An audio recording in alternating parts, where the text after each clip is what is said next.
Hi, it's me again.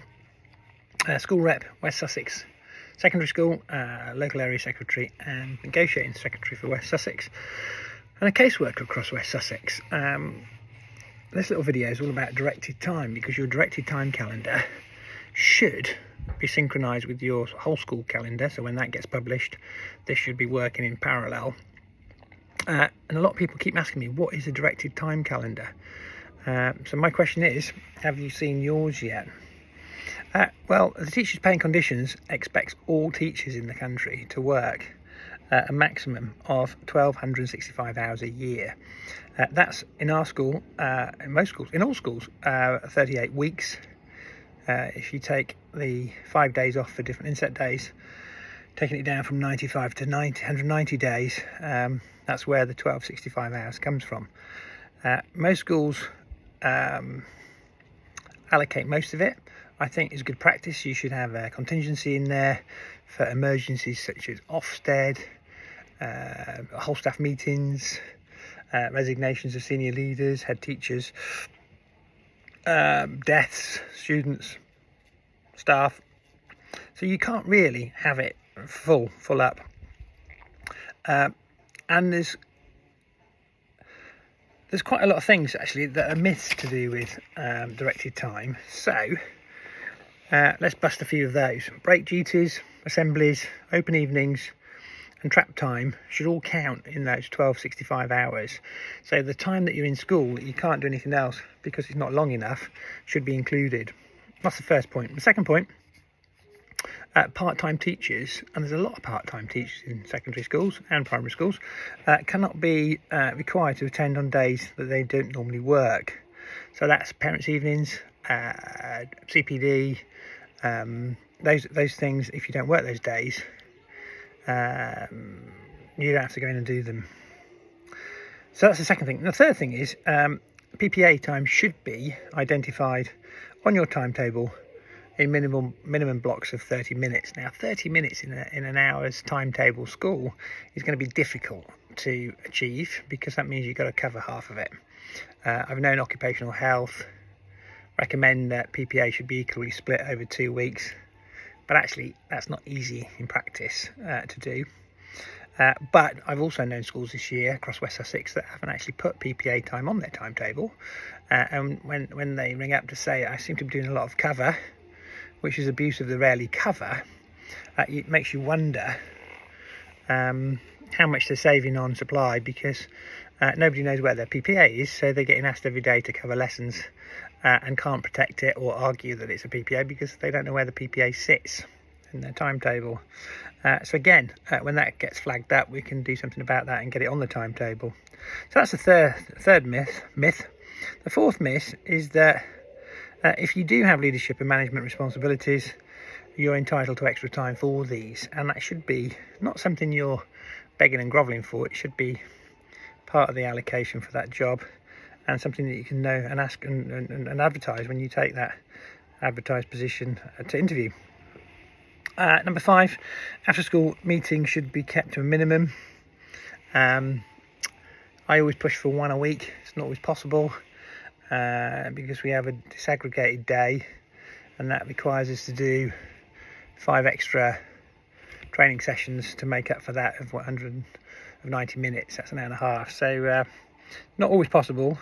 However, the directed time does keep your plan for the year in your head. Nobody can shoehorn anything in fairly or ethically, and those dates should be communicated to you for those after school meetings at the start of the school year in that published calendar.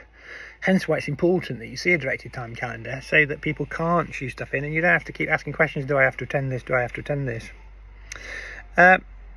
So I think it's quite important that you do know your rights relating to directed time, and the NASUWT website has a directed time page. So, you know, those 6 points I've just shared with you are points that you can actually audit your own school. And if there's a problem where you're not seeing some of those things, then feel free to ask.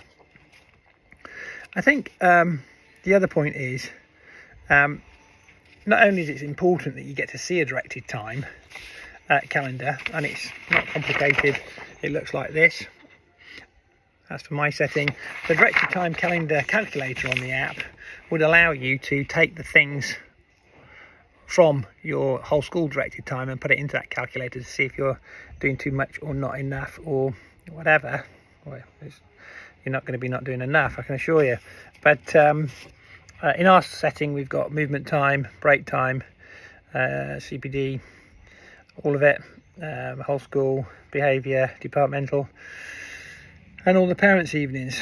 But this week we nearly got it finalised, but we got to the stage where, checking the figures, we were at about 99% utilised, and then we pointed out to them a few things that actually benefited the school. And I think when you're negotiating directed time or holding schools to account, then in terms of fairness, you have to declare and work towards all of it. So where we are at the moment with our directed time calendar is the trap time between the end of the school day, in our case 3:10, and the start of open evenings, parents' evenings and the likes. So on a typical CPD, that could be 9 lots of 20 minutes, which is again 3 hours trap time. So yes, trap time is important, but a word of advice: if you're going to push for all the trap time to be included in your CPD, in your directed timetable, they can then direct you to what to do with it. So the question is, when you get to the stage we're at, do you really want to have your trap time directed, or would you rather negotiate for some freedom so you can go out of school and come back for parents' evenings, or even negotiate maybe having parents' evenings online? And that would be a word of warning. My final point on directed time is that it's not a target, it's a limit. You can't do more than 1265 hours, and you want to encourage your school leadership to actually make sure there is some contingency in there. We're working towards probably 15-20 hours now in that, which is good. But in terms of senior leadership, it's quite a massive difference. Some schools, especially the people that have come through the academy system, when you ask to see their directed time, look at you as if to say, nobody's asked me for that before. I've never ever given it to staff before. And it's in the teachers' paying conditions, you should be able to see and have access to a directed time calendar. So that's probably the most extreme. Why do they want it? Nobody's ever asked for it. I've never seen it and shown it to people before, which is shocking.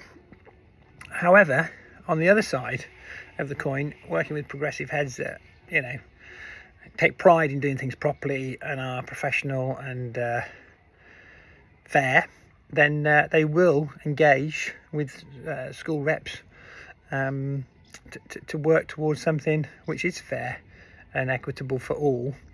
And in our school, I actually do second time, third time. Now we get personalised, bespoke directed time calendars for every single member of staff. So if it's a full-time member of staff on a full time load, they will see the maximum worst scenario. And then if somebody's on a 0.8, 0.6, 0.4, 0.2 contract, then their directed time budget will be a percentage of the total, and it will be identified, and they'll get a copy of it. And it's nice for people at the beginning of the year to know what that directed time is, what their expectation is from the school, what their commitment is to the school, because as I said earlier on, you don't want your school shoehorning staff in willy-nilly on top of your working week at short notice because they've forgotten about something, and at the time when the pressure builds towards the exams, or the pressure builds towards Christmas, that 15-week uphill struggle, the longest term of the year. So it is important to have a handle on directed time, because it's not something that once it's published, that's it. So again, you're working towards improving it next year, because once the directed time calendar is published, everybody's got a copy or not, and the calendar's published, it's very difficult then to negotiate changes, because everything's live from September. So you're really in a window now of 2 less weeks, 3 weeks at the most, where you have to seriously get on top of it. If you haven't seen it, ask for it, and if you don't get it when you've asked for it, get in touch through the NASWT. And if you're in West Sussex, get in touch with me. Hope that helps, and sorry it went on a little bit, but it's important. Thanks for listening.